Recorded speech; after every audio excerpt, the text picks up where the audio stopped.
this is Leela Compost. Welcome to the video today. So today I'm going to be talking about the basics of aquascaping. Rule number one of aquascaping is the rule of thirds. So let's say this table is the tank and you've got 3 plants you want to put in.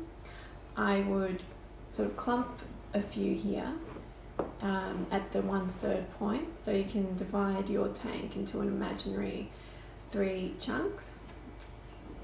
So this would be the area of my main focal point. Then I would have smaller plants, less of a focal point, in the other 2/3. So I'll show you what that looks like. The rule of thirds can also apply to aquascaping with rocks and hardscapes. So hardscapes are things like dead wood, driftwood, and rocks that you place in a tank. So that brings me to the next point of aquascaping. You've basically got 3 kind of elements that you want to have in your tank. That's the substrate. Secondly, it's the hardscape, which is driftwood or rocks. And thirdly, the aquatic plants. So just going through, first of all, the substrate. There's a few different options there. The most well-known one is probably aquarium gravel you can buy in the shops.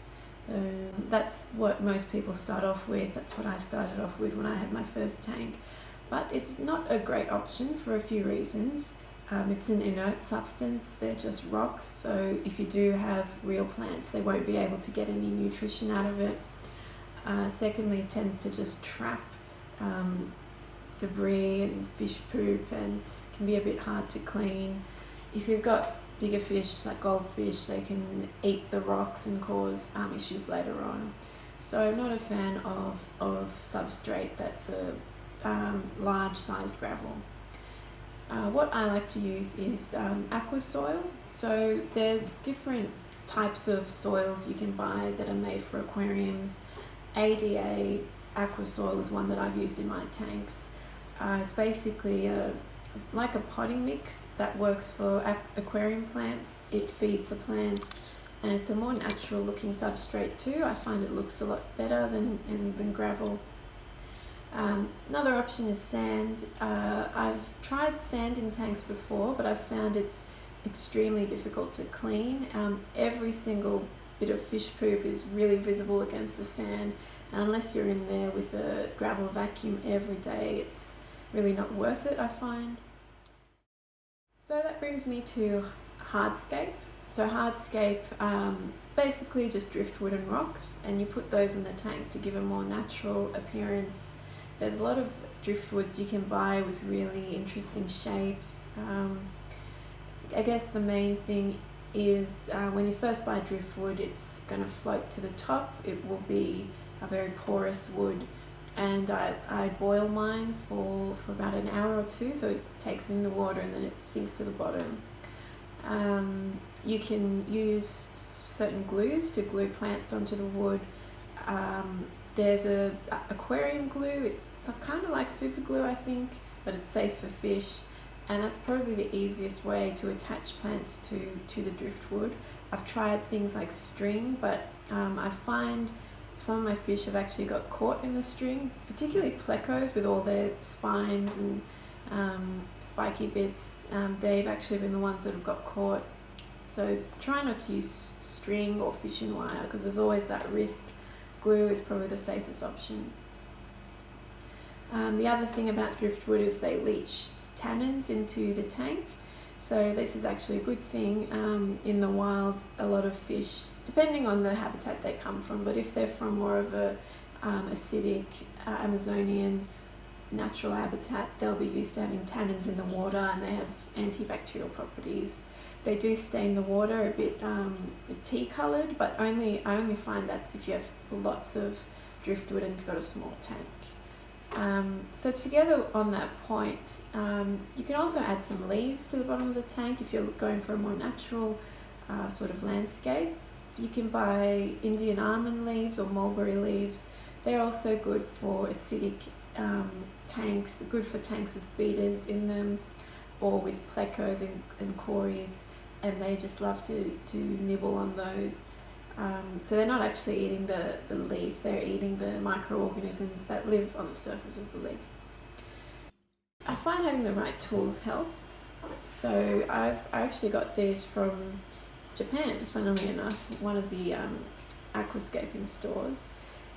If you've got a big deep tank, you don't want to be reaching in constantly, so having long forceps helps you pick up the plants. I've got a finer set of forceps as well for the smaller tanks and for smaller plants, and some aquascaping scissors, so to trim your plants.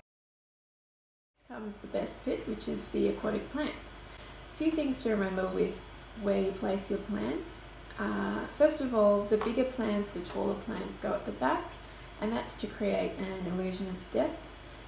You basically want to recreate a feeling that you're looking into an underwater lake or stream in your living room. You don't want to create a feeling that you're just looking at a fish tank. So to do that, depth helps.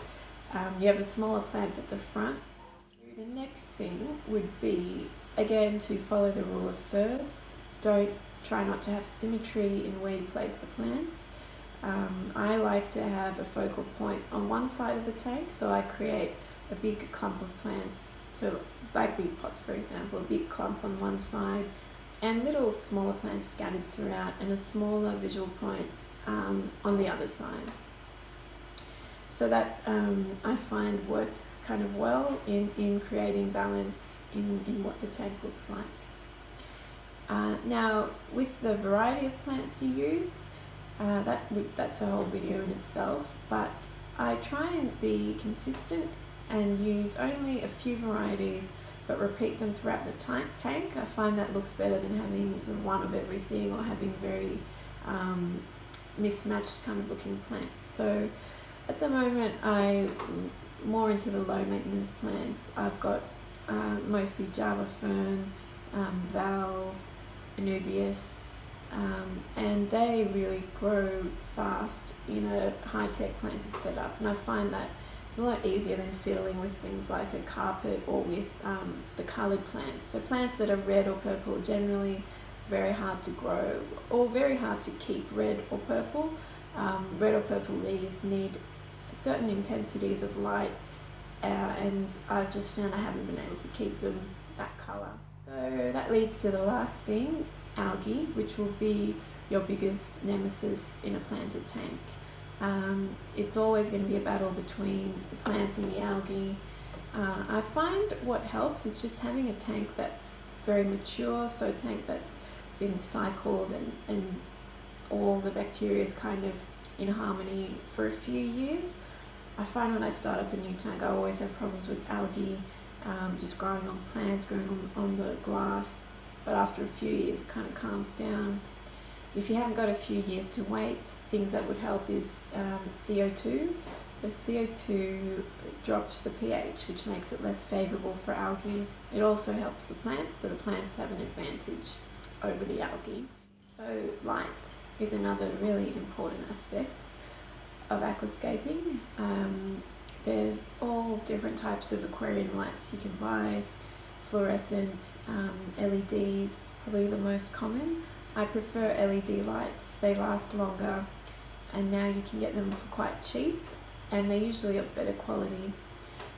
So you can get LEDs, LED sort of light bars that will fit on top of your tank in all different sizes, that are designed for aquarium plant growth, and I've had the best success with those.